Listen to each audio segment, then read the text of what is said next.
Great. Good evening and welcome to our Tuesday, February 15, 2022 voting meeting of the Exeter Township Board of School Directors. And welcome to some of our junior high family who's joining us tonight. Please rise for the Pledge of Allegiance.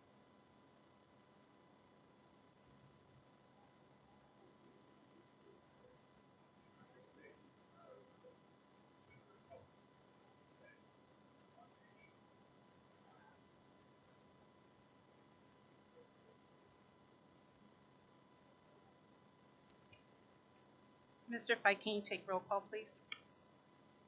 Dr. Ann Herring, Here. John Fiddler, Dr. Andrea Battler, Here. Dr. David Hemberger, Here. Michael Chupina, Jason Mell, Here. Timothy Morgan, Here. Julia Schaefer, Here. Allison Wilson, Here. all present. Thank you, Mr. Fike. In addition to the 9 board members in attendance this evening, we're also joined at the board table by our solicitor, Sharon Montaigne, and members of the school district administration, including Dr. Eric Flam, Director of Teaching and Learning, Mrs. Dawn Harris, Director of Pupil Services, Dr. Christy Haller, Director of Human Resources, and Mr. Brian Fike, who serves as our business administrator, as well as our board secretary. Right, amended agenda. It is recommended that the Board of School Directors amend the published agenda for tonight's meeting as follows. Add a field trip beyond the 60-mile radius that will take place prior to the next board voting meeting and has already been vetted by the building administration. The reason for the addition is the board secretary received this request less than 24 hours prior to the meeting, and costs are limited to transportation via district vehicle.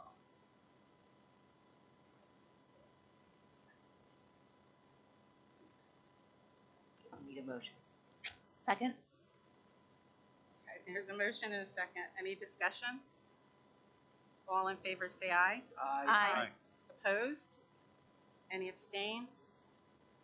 Motion carries.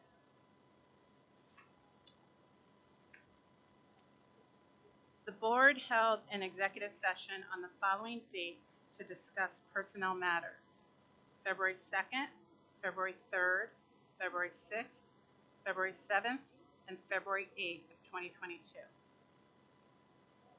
This evening, the board will be voting to accept Dr. Minor's voluntary resignation.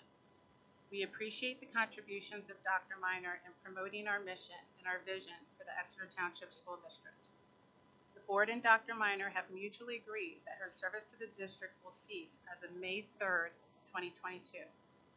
The board, in collaboration with the administrative team sitting with us this evening, have placed Dr. Cynthia Murziski on tonight's voting agenda as Interim Superintendent.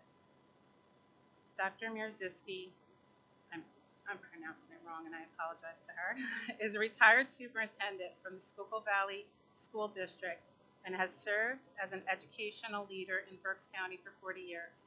We're thankful for her support as we work through the process of hiring a permanent replacement for the position of superintendent.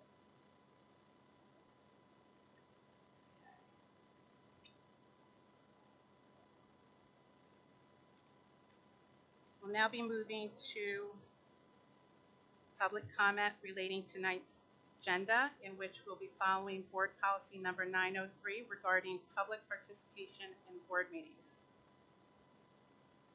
First commentator, Mary Beth Iridella.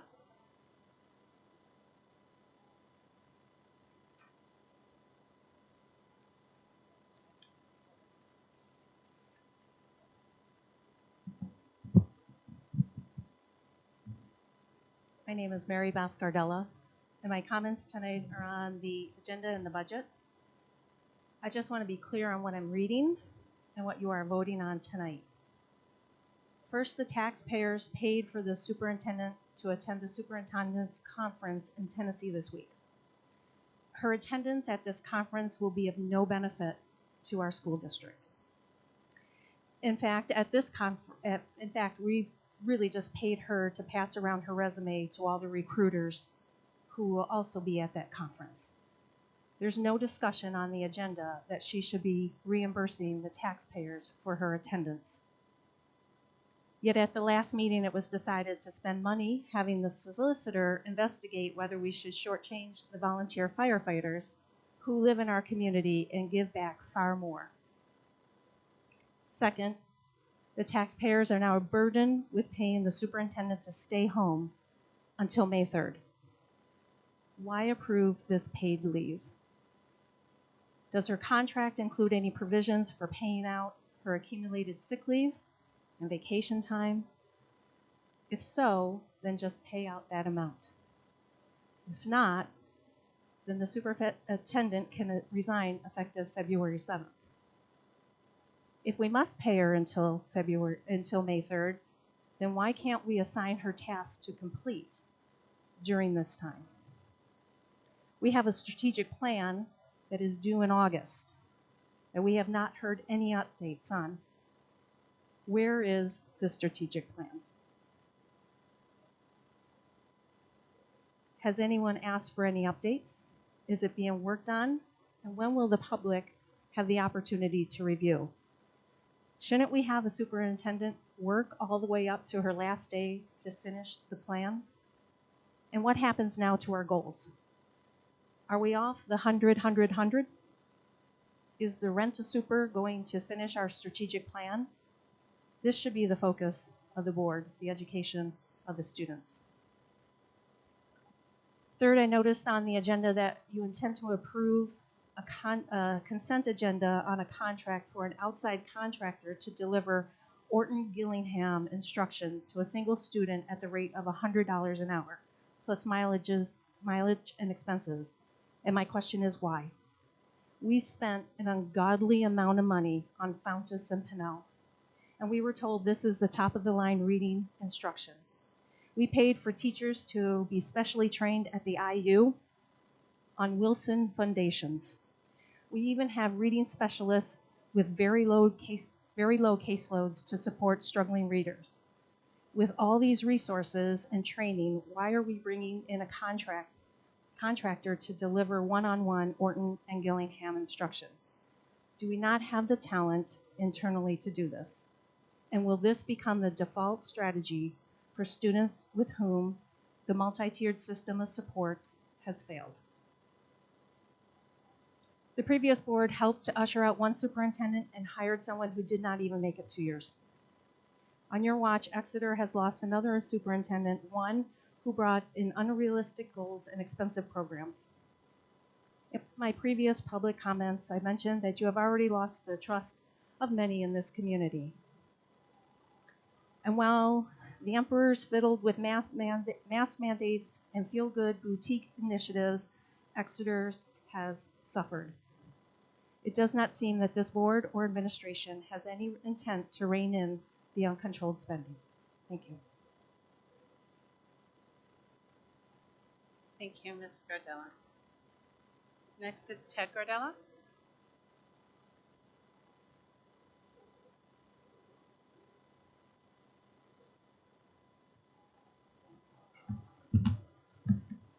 Ted Gardella, 218 Pennsylvania Avenue. In the minutes approved at the January 11th Committee of the Whole meeting, there's quite a lengthy section detailing the desire of this administration to evidently ignore the state requirements for competitive bids in order to facilitate a software purchase with a total cost of $48,000. The board even wanted to memorialize this purchase in Policy 610. It's hard to understand why you would not want competitive bids for a purchase of this size. The minutes also contain a discussion about letting the administration pay bills without board approval, creating a mechanism for retroactive approval. The discussion documented made it hard to understand why the finance department would need this if they were planning appropriately for an $80 million budget. Regardless, we approved both items in January, so now there's the potential for the administration to pay for an item that exceeds the cost required for a competitive bid and then have it retroactively approved. But as minutes go, the recording of this discussion was mostly accurate, completely different from the summarization of public comments. Many times when one is making a public comment that is not aligned with the administration policy and point of view, the board secretary does not provide an accurate summary. As a case in point, in the minutes for the December 7th voting meeting, my public comments were completely mischaracterized. I did not complain about how the district uses funds. I was documenting the many complaints that we residents hear from board members about the funding of charter schools and cyber schools. Perhaps in the future, to assist the board secretary in his understanding, we should all provide the written statements for summarization in the interest of accuracy and fairness to all viewpoints. However, I am very pleased to see that the information that I shared about the current AP policy will be addressed tonight in the changes proposed to the Soaring Eagle. It was an incredibly nuanced point that prior to this change, students in grades 9 through 11 who take an AP course and exam and do not score a 3 or higher were punished with a negative impact on their quality points or course weight. It's even more egregious to note that seniors are not currently published in the same way, simply because their exam scores are not available before the final GPA computation. In addition to making this necessary change for the Soaring Eagle Handbook next year, the board should consider making this change effective immediately, so it will ensure that all AP students are treated equitably regardless of exam score. Now, if the board could just direct the administration to provide data at a future board meeting on the required courses that historically have featured the highest failure rates at the high school, the community and the board could truly begin to evaluate the high school strategies proposed in the draft comprehensive plan to determine if they will have an impact on improving graduation rate.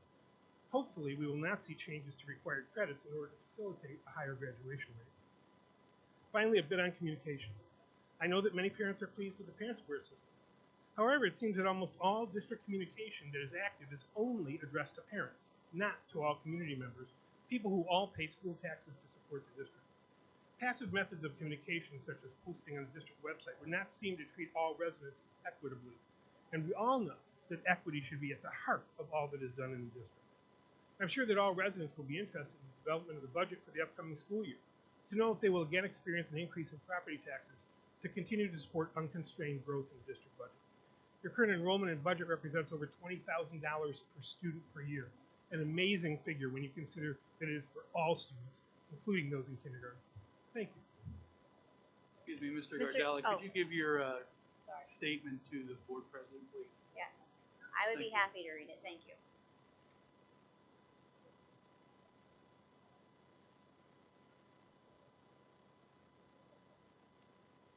I just wanted you to clarify, you're saying, because you spoke quick, and I know it's because you Right, have time 4 restraint. minutes. Got a lot of Appreciate that. So you were saying that your comments were not put in properly in the minutes? Correct. Okay. In the one that I referenced, Okay. it was one line, which it typically is when you're not in agreement. You typically get about a line. Okay. When you are in agreement, you get 3, 4, 5 lines. Okay. But yeah, it was mischaracterized as Mr. Gardella complained about district uses of funds. I wasn't. I was simply talking about the complaints that we hear about funding of charter schools and cyber schools. But thank you for clarifying. Well, no, I want to make sure that you let us know if it's not put in properly. And also, you said about communication regarding the entire community. How do you see that happening? Do you see that through the Parent Square being accessible to everybody, or? I think that would be a brilliant move if you would allow folks to opt into that. It would be the lowest cost rather than having printed district newsletters or having meetings. If everyone could opt into Parent Square at no cost, provide their emails, their phone numbers, of course you would have to, certainly you'd have to change the philosophy of messaging. There would have to be messaging specifically for non-parents as well as for those for parents. But yeah, that would be a brilliant solution. Thank you. I appreciate your comment.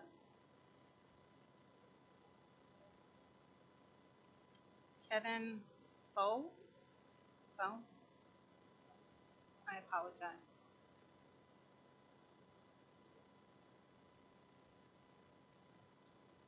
Good evening, Kevin Bowl, 4421 Hilldale Road. Just a few comments on some issues that some parents and I have discussed. Number one, why are we investigating the fire tax credit? The tax credit makes sense morally and economically. Would the taxpayers rather have their taxes raised for a full-time fire department that will cost the taxpayers far more than the tax credit awarded to those brave enough to save our homes and our families? Number two, the communication between school officials and the parents is way below acceptable. My wife and I have reached out to administration about teachers bullying students to wear masks correctly, going as far as using bullhorns to scream at the kids in the hallways. There were teachers telling students that if they don't wear their mask correctly, they could kill their families. Not the students' families, the teachers' families. We never heard back from anyone. Not even a reply to saying they got our email. The communication between school officials and parents is unacceptable and needs to change. Maybe the board could do something policy-wise. I know other schools have policies that states that teachers or school officials must reply in 36 hours, which is something that could fix the problem. Because when parents are reaching out to school officials and they don't even hear back, that shows that they don't care. They don't care about the parents and they don't care about the kids. Lastly, I'm sure you guys are going to love this one. Kids wearing masks on school buses. The federal government, through the TSA, has mandated masks on public transportation. School buses are not public transportation. If it was, any of us could get on the bus and take us to anywhere in the community. We can't because it's against the law. So why is Exeter yet again following an unconstitutional mandate? The federal government nor the TSA has any regulatory power over school busing. Thank you for your attention. Thank you. Hunter Ahrens. Good evening. I just want to quickly offer my thanks to Dr. Miner and the many hours and great energy she invested in the district. Though we did not always agree, she was dedicated to the education of the community's children and the improvement of that education. With her departure, I encourage the board to build upon the successor she had. Thank you. Mr. Ahrens, could you just state your name and address for the Oh, record? yes, Hunter Ahrens, 5450 Ole Turnpike.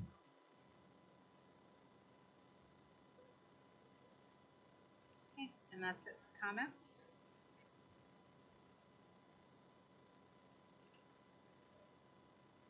Board minutes. There is no objection. We will adopt a motion to approve meeting minutes from last month's school board meetings, January 2nd, 2022, special board voting meeting, January 11th, 2022, committee of the whole meeting, and January 18th, 2022, board voting meeting. Are there any objections? Hearing no objections, the minutes are approved. Treasury.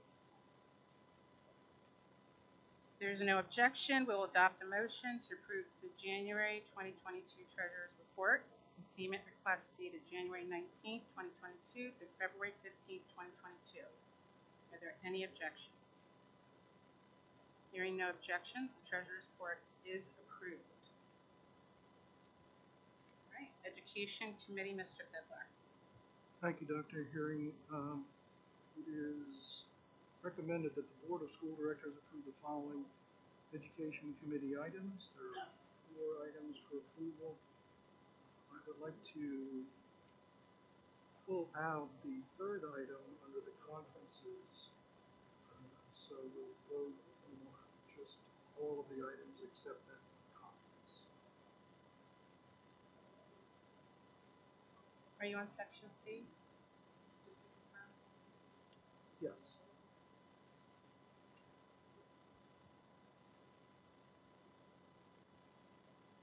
So the item we pull out is conference number 3 under item 4. Second. So this is 1, 2, and 3 all together. Minus the 3rd conference. Minus the 3rd conference, which is Mrs. Bogus. Yeah, that's for the Okay. safety care. Okay, Okay, so that's fine. we're voting on item 1, 2, and 4 under section C. We have a motion and a second. Any discussion? Yes. Sorry.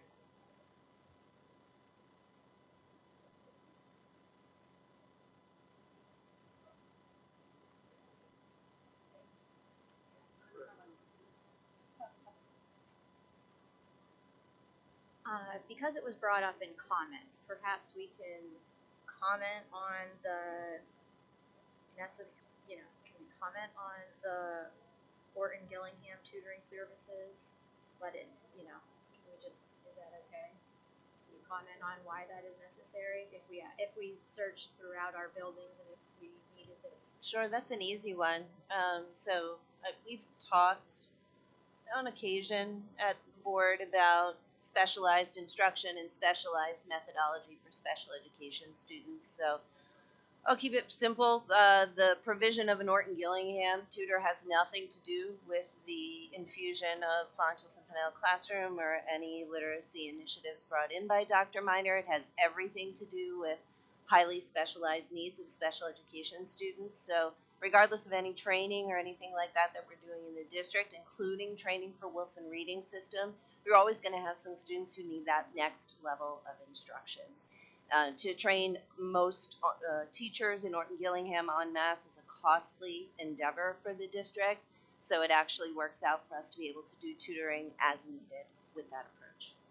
Thank you, Mrs. Harris. You're very welcome. All right, all in favor say aye. Aye. Opposed? Any abstentions? Motion carries. So now to item 3, sub-item 3, section 4.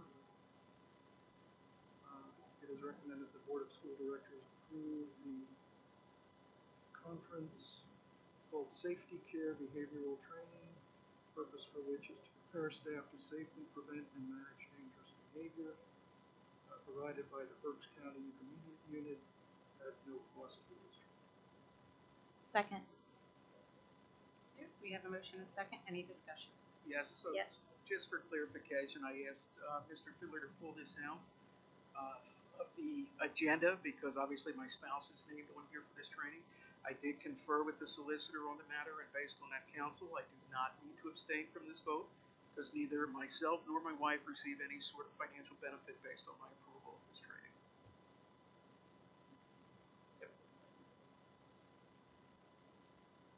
Okay. All in favor, say aye. Aye. Opposed? Any abstentions? Motion carries. And that concludes the education piece.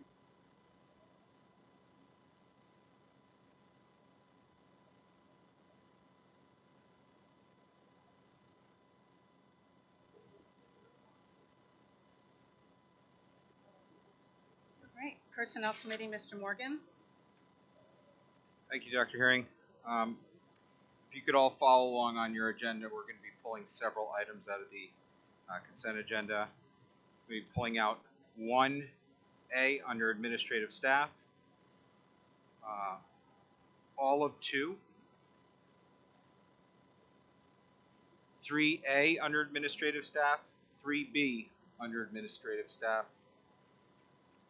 and 5A under leaves of absence.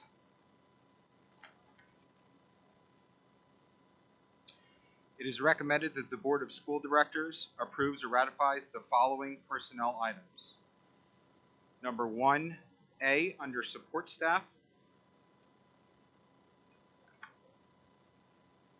Number 3 under certificated staff, A and B. Under support staff, A, B, C, and D. Under extracurricular staff, A, B, and C. Number 4 under administrative staff, A, support staff, A, B, C. Under food service staff, A, and under leaves of absence for number 5, that would be 5B, and then number 6. I'll motion. Okay, we have a motion and a second. Any discussion? All in favor say aye. Aye. Opposed? Any abstentions? Motion carries. Okay, next. It is recommended that the Board of School Directors approves or ratifies the following personnel items. We're going to go to number 2. Under certified staff, A and B, and under support staff, A, B, and C. Okay, we have a motion and a second. Any discussion? Yes, Dr. Herring. I know we have several people here today. The board wanted to publicly recognize Mrs. Groff. She's a third grade teacher at Watton Creek Elementary. She's retiring at the end of the year. She has 32 years of service with our district. Mrs. Erin Staup, she's a gifted teacher at the junior high school, retiring at the end of the year with 11 years of service. Mrs. Cynthia Fox, Human Resources Confidential Secretary, retiring on May 2nd with 28 years of service to the district. Tori Knott, Learning Support Paraprofessional at the Senior High, retiring effective January 25th with 20 and a half years of service. And Jerry Wary, our bus driver, retiring effective June 3rd with 20 years of service. And I don't know if you want to rise, but I just wanted to say thank you all very much for your time and dedication to the district.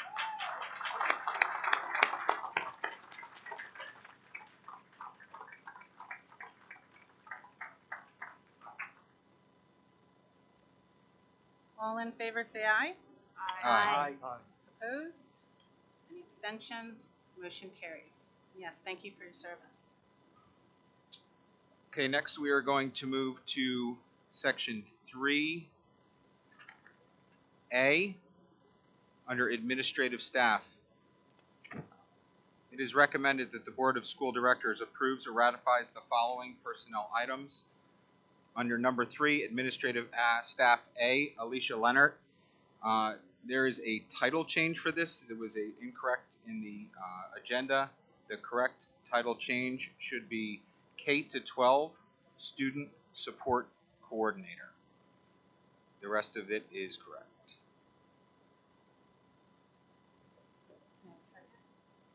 Second. Thank you. We have a motion and a second. Any discussion? I just have a question. This is an administrative position. It falls under Act 93. Is that correct?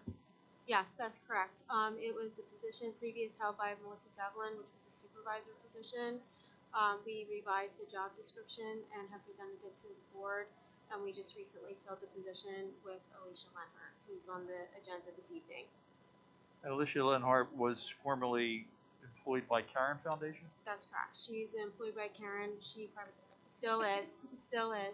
And she's been working out of our high school, but has been supporting our other buildings over the years. Thank you.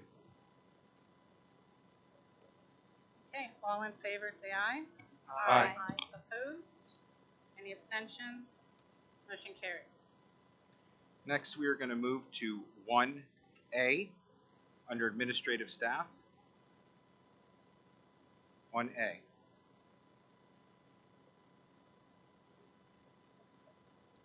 It is recommended that the Board of School Directors approves or ratifies the following personnel items. Under number 1, resignations. Under administrative staff, subsection A, Dr. Kimberly I. Minor, Superintendent, resignation effective May 3rd, 2022. We have a motion and a second. Any discussion? All in favor say aye.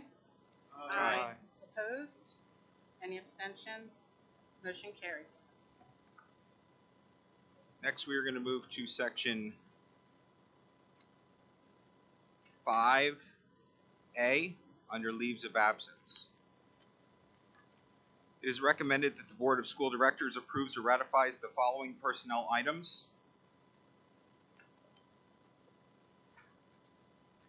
Under 5, leaves of absence, A, Dr. Kimberly I. Minor, paid administrative leave effective February 7th, 2022 through and including May 3rd, 2022. Second. Thank you. We have a motion and second. Discussion? Yes, Dr. Minor. I'm sorry, Dr. Herring. Apologies. In an effort to keep the public informed, we wanted to clarify why we are requesting administrative leave for Dr. Minor during her resignation period. Dr. Minor's resignation came as a surprise to us and does not take her through the end of the year. Knowing that we have several things going on within district, including but not limited to our budget and our negotiations with ETEA and food services, as well as the Act 93 contract due by the end of the year, we felt as though it was in the best interest of the district to have a substitute superintendent that could assist in this process, as opposed to a lame duck superintendent with a pending resignation prior to the end of the school year. Any other discussion? All in favor, say aye. Aye. Opposed? Any abstentions? Motion carries. And finally, tonight, we are going to go to Under administrative staff, B.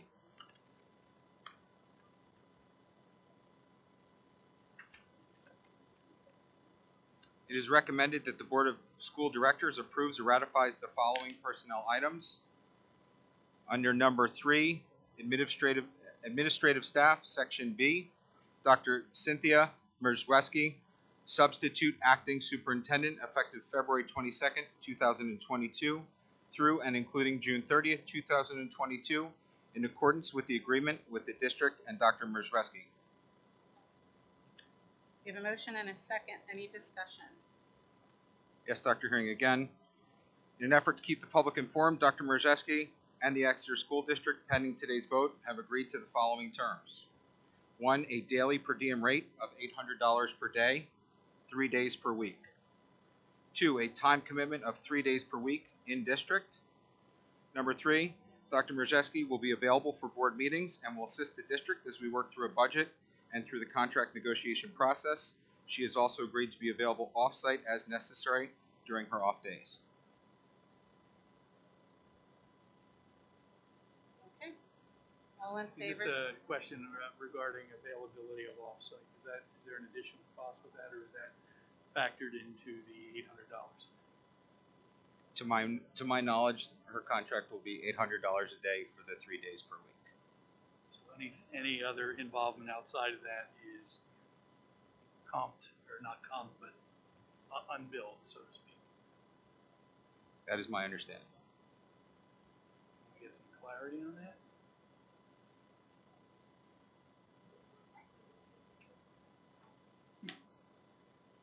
I don't know if there's anyone here that clarified that.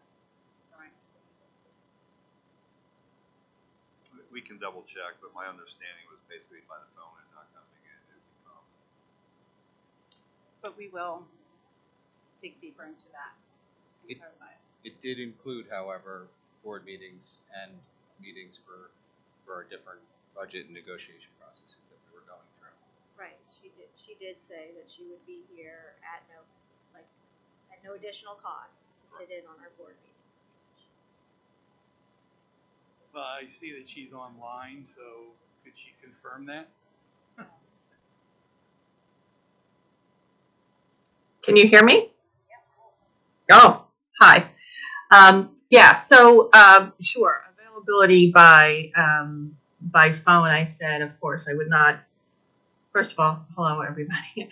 That I would not, not return a phone call on a Monday if it wasn't one of my days. So I'm certainly available by phone on those off days, and there is no. That's just kind of rolled into the whole total daily rate there. So there would not be an additional cost for that. In regard to board meetings, one of my days will definitely be Tuesdays. So there's no hours to the day. We haven't said it's just an 8-hour day, because many of the administrators and teachers and all educators know that we have many, many hours in our day. So Tuesdays will definitely be one of the days, and the board meetings will definitely be there. Did that answer the question? Yes, thank you. Sure. Any other discussion? Okay, all in favor say aye. Aye. Opposed? Any abstentions? Motion carries.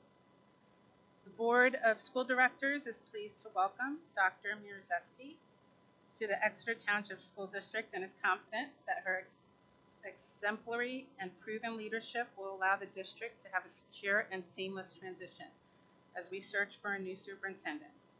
We look forward to introducing her to our teachers, staff, students, and community in the coming days, and hope you'll give her a warm welcome as she settles into Exeter. Okay, moving on to Finance, Facilities, and Audit Committee, Mr. Mel.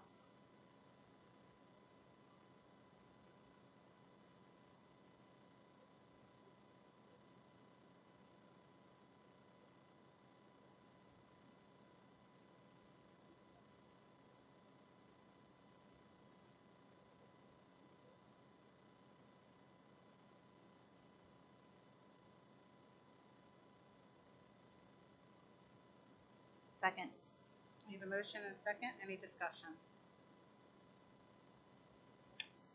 Okay, all in favor say aye. Aye. opposed? Any abstentions? Motion carries. For item 3, to recommend and approve the solicitor to further investigate the firefighter tax credit and options for implementation. Do you have a second? Second. Okay, we have a motion and a second. Any discussion? Yeah, Yeah. nope. Okay, I apologize because I did miss part of last meeting and it wasn't online, so I couldn't manage what I had remembered. But what was the cost total for what his presentation was? Can anybody remember that? $46,300. That's what I thought it was, thank you. At a cap of $2,500 per resident. So Thank just, you. I just want to clarify, we, with this approval, we are not approving any. Right, I understand The that, only thing yes. we're approving is paying the solicitor Sure, to sure. look into it. Sure.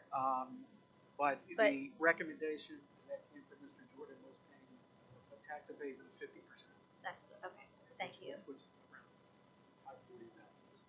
Thank you, Mr. Mel. I want to remind I'm not sure if you all remember this, but this has been looked at over the past couple years.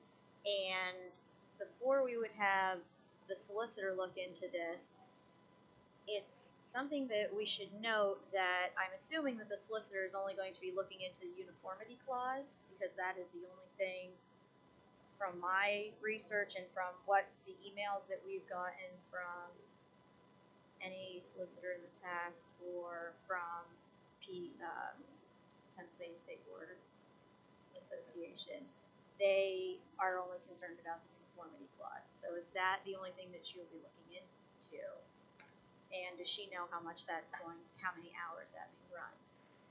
We're not talking a lot of hours. The uniformity clause issue is an issue that we need to check out, but also it was going to be my intention, if this is approved, to look at any sort of variations of what you could possibly consider in terms of a rebate or however it could be handled. I haven't done the work yet, so I don't know, but typically there are multiple ways to handle something like that. I wanted to take a look at it and be able to present back to the board, like, here's a couple of options if you were interested in doing that, how you could structure something like that.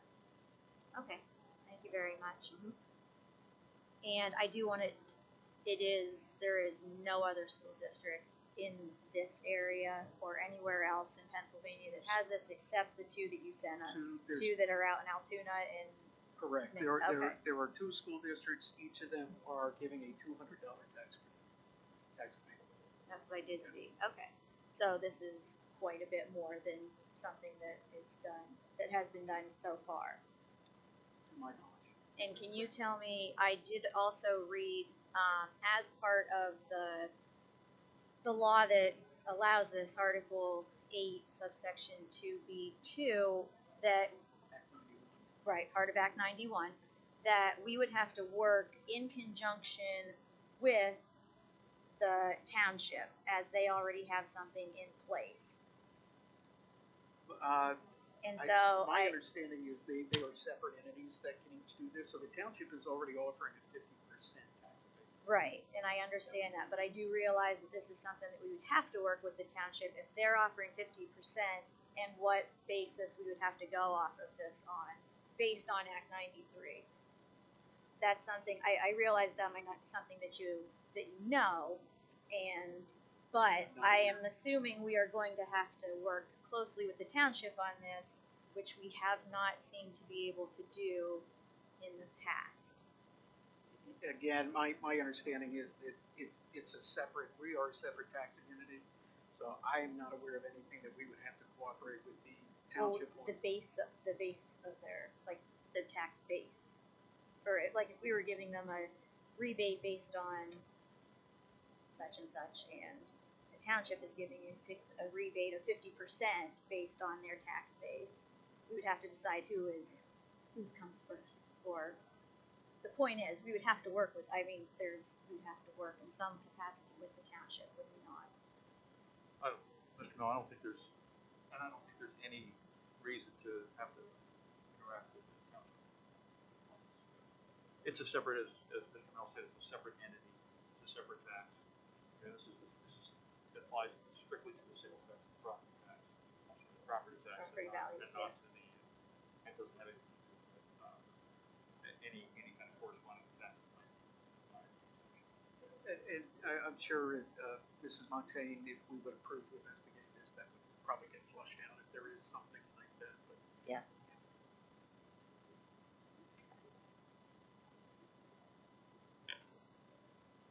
So I did reach out to the school board presidents at both Canberra Heights and Claysburg Kimmel. I did exchange emails with board member at Canberra Heights, who actually is also the assistant fire chief. Just I wanted to sort of understand how they arrived at their $200 figure. This fellow's name is Jerry Brandt. He's the sitting school board member. He's also assistant fire chief of one of the 4 fire departments covered by this that serve that municipality. He said that the several municipalities in our county enacted a firefighter tax credit when the law went into effect in 2016-17. We spoke to a number of those municipal officials to get their feedback. All of them had the credit of $200. So we went with that figure. Our area is rather rural. Most of the fire departments in our area run 800 to 300 alarms per year. We felt based on those numbers that $200 was a good number to use. I hope this helps. So I haven't heard back from Claysburg Kimmel at this point, but we'll see. Yeah, I'd just like to comment too on this. I just want to also, make sure everyone is aware. Again, this is just to approve the solicitor to investigate the matter further. This is not approving the dollar amount that was shown at the presentation that Mr. Jordan gave at the committee of the whole meeting. I definitely think it is good to know what options are out there and available. I think, no one is going to say we don't want to help our fire department, but I think there is obviously due diligence here that needs to happen from the solicitor, and I think there's, thoughts that we need to put behind in terms of how much money, if this does go through, how much money we are actually going to approve, if that happens. One issue I have is the township is only giving 50%. The fire department is the responsibility of the municipality. They should be giving 100%.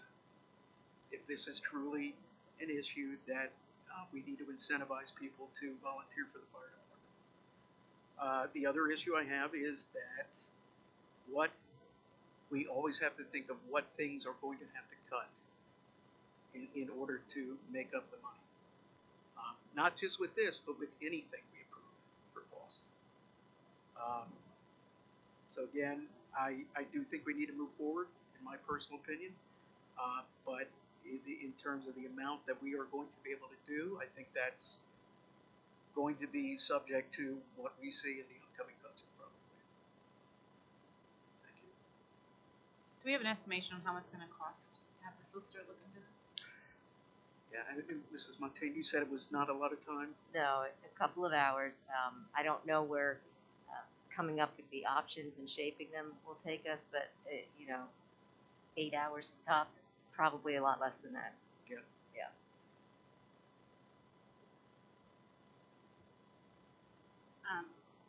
I don't know if this comment is appropriate for now, but I'm going to say it anyway. If we go ahead and the board approves for this investigation, can we be prepared at the next community of a whole meeting to present what it is that the board will approve at the following voting meeting? I don't want to keep talking about this and kicking the can and Sure. I want us to come to a resolution at some point. I had intended to ask for a resolution tonight, but I want to respect the fact that most board members would like to have it reviewed further. Sure. But I would hope that we make a decision next month. So if we can make sure that if this does go through, that at the COW we have our options in front of us, so we can have our comments and questions and then move forward. Yeah, In terms of preliminary budget presentation, I think that is slated for, I don't want to speak for you, Mr. Fike. Okay. I'm pushing the departments to get their budgets back. There's a lot of moving parts, but I'm hoping to have at least something. Okay. Yeah, I would say the only thing that I could see possibly delaying this is not knowing the figures that we're going to be dealing with ahead of time, and not knowing what that amount should be. Is that something that can be discussed in your committee with Mr. Pike during the Sure. weeks prior to? We could, yeah, Mr. Hember and I could discuss that with Mr. Fike. Yep. I'd like the board to at least consider the minimum of what we give to people who volunteer within the school district, so. Which is at a the $599 rate? A minimum of $599, as a start. And then is this going to expand to, say, EMS next? And, like, are we going to, is this just the fire department right now, or are we going to then be moving on to all of those types of emergency personnel? I'm just asking, we're opening ourselves up. EMS isn't a volunteer service. Yeah, this is strictly helping volunteers. So we have an all-volunteer firefighter department, and that's where, you know, the But tax. it's not all volunteer, is it? It's not. There are some. I mean, from right. Mr. Jordan said, but the obvious issue here is with recruitment. If they have to, if they're continuing to have a hard time finding volunteers, Right, I understand. This is an incentive. But they only get it if they live here. I understand And we that. do have members from the fire department here to also answer questions.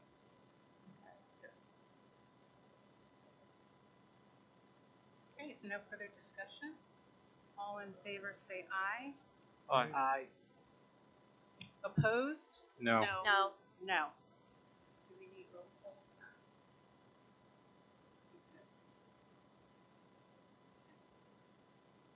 Please, Mr. Ray. Dr. Andrew Bantler, No. John Fiddler, Aye. Dr. Ann Herring, No. Dr. David Hemberger, Yes. Michael Jupina, Jason Mill, Yes. Timothy Morgan, No. Julia Schaefer, No. Allison Wilson, Abstain. abstain. 4-4. Motion does not pass. Correct, Chair?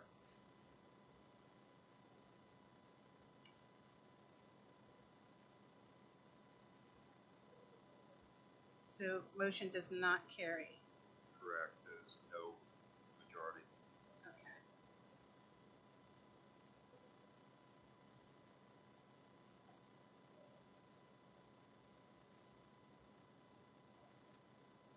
Mr. Mel? Sorry.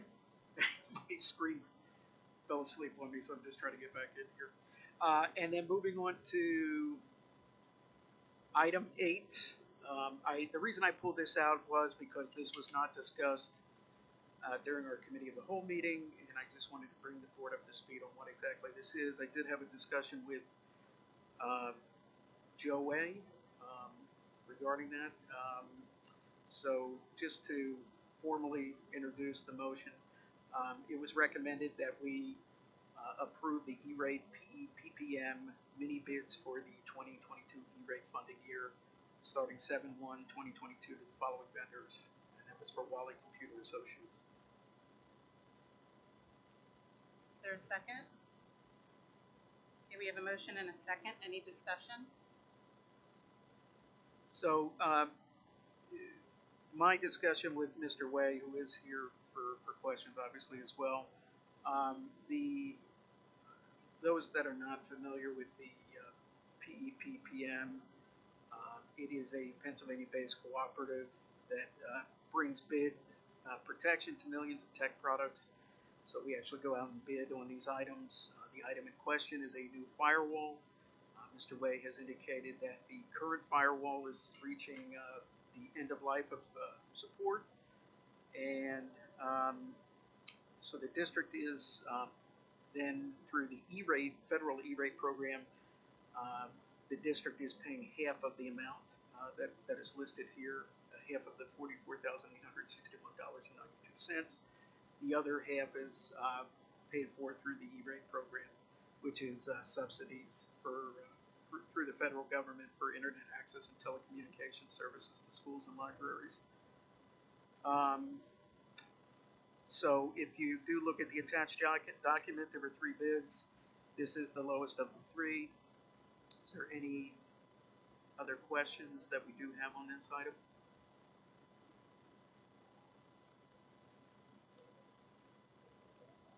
No discussion? All in favor say aye. Aye. Opposed? Any abstentions? Motion carries. Dr. Hearing, can I ask a question? Since and I guess Sharon, I'm probably not going to be able to do this, but I'm going to ask the question anyway. Since the solicitor investigation of the firefighter tax credit was not approved, I'm going to assume that that means that there is support for the tax credit. And I don't know if we can put a motion on the table at this moment that we would consider nothing less than the minimum of $599 in our next meeting. Well, you can certainly ask for that. It's not really a motion. Okay. Yeah, if you make it a motion, I think that opens up a much different conversation. So I can ask for the rest of the board. Again, I'm sort of reaching a conclusion I could be completely wrong on, but I would like us at our next meeting to consider no less than the $599 reimbursement of the fire tax credit.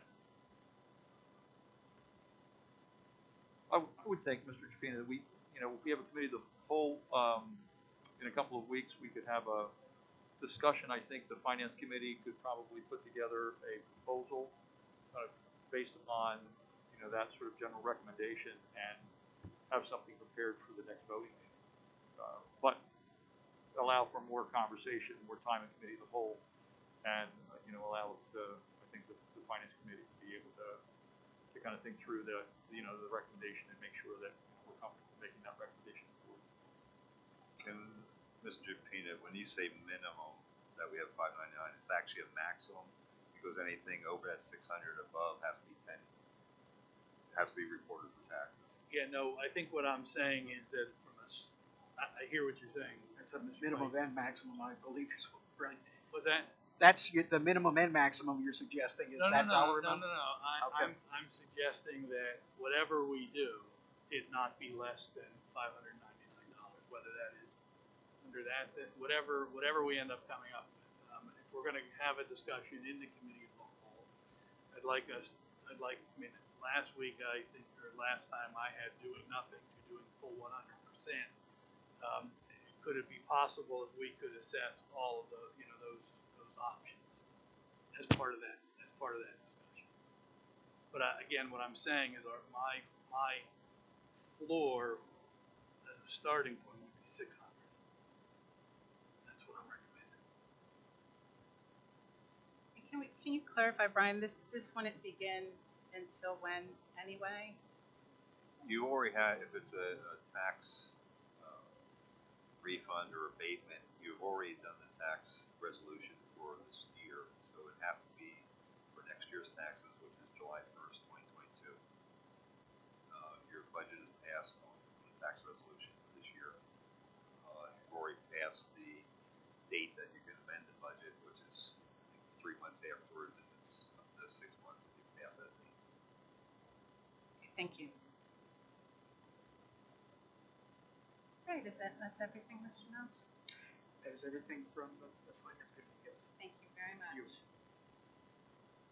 Policy Committee, Dr. Hamburger. Thanks, Dr. Herring.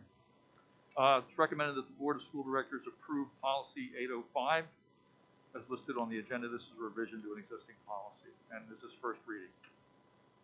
Second. We have a motion and a second. Any discussion? All in favor say aye. Aye. Aye. Opposed? Any abstentions? Motion carries. Thank you, Dr. Hamburger. Mrs. Wilson, can you cover athletics and extracurricular activities as well as ECF? Sure. I would like to start by saying that 15 students from our TSA, Technology Student Association, qualified with their tech-based projects for the state competition that will be coming up this spring. Also, we're looking forward to seeing the high school production of Beauty and the Beast, March 10th, 11th, and 12th. That is at 7 p.m. on the 10th and 11th, and 2 p.m. and 7 p.m. on the 12th. We had 22 student athletes participate in signing day on February 2nd. These students are preparing to continue their academic and athletic career at the collegiate level. We also have had multiple students participate in our county and district music activities. Moving on to our sports, the boys and girls basketball regular seasons have ended. The boys last night had an upset win in the beginning of the county playoffs, and they will play again tomorrow night in a semifinal game against Berks Catholic at 6 p.m. at the Santander Arena. If they win that, they will play Friday evening for the county championship. They've also qualified for district play, which will start Monday, the 21st of February at 7 p.m. at Hershey. Our wrestling team has a sectional tournament this weekend. Our cheerleaders have just arrived home from Florida, where they achieved fourth place finish in nationals. Our diving team has had their last weekend at the Central Penn League Championship, and our swimming team will be swimming at the CPL Championship this weekend. Our boys and girls bowling teams have qualified for the BCIAA tournament next week, and right now they're participating in individual tournaments for the county. Our indoor track continues, and our spring sports will be starting soon, March 7th for the high school and March 21st for the junior high. Also, ECF, I do not have a report from them, but they will be joining us next month to report to us in person. Thank you, Mrs. Wilson. BCTC Joint Operating Committee, Mr. Fiddler. Thank you, Dr. Herring. You all got the JOC briefs, but I have something in addition which wasn't included, and it is a new program at BCTC called the Diversified Occupations, which is designed to work with high school intern programs and not in competition with them. And very briefly, the DO program is designed to provide training in a career and technical area not presently being offered at BCTC or the sending high school, and also to provide training for students who need an alternative form of education to meet their unique needs. And rather than read this whole brochure into the record, Dr. Herring, I'd like to just present this. I can stand at the right part of the somehow. Brian, do you know if that can be done? All right, I'll see you after. And that's the end of my report. Thank you. Thank you, Mr. Fiddler. Dr. Hemberger, can you cover BCIU board of directors and legislative liaison? Sure thing, Dr. Herring. BCIU board met on January 20th. The next meeting is on February the 17th, this Thursday. At this last meeting, as part of the celebration of School Director Recognition Month, the Berks IU has an annual student artwork showcase. And this year's theme was architectural design in schools and community. And there's a piece of work that's submitted by students from every school district in Berks County, and then that artwork is on display at the BCIU in the boardroom through the end of 2022. And so our contribution was from Exeter Township School District High School student Bryn Patchell, and she did a beautiful job of rendering of the kind of an abstract rendering of the senior high school as part of the architectural design theme. Also at that meeting, the board seated 6 new members, and they also unanimously approved the BCIU general fund budget.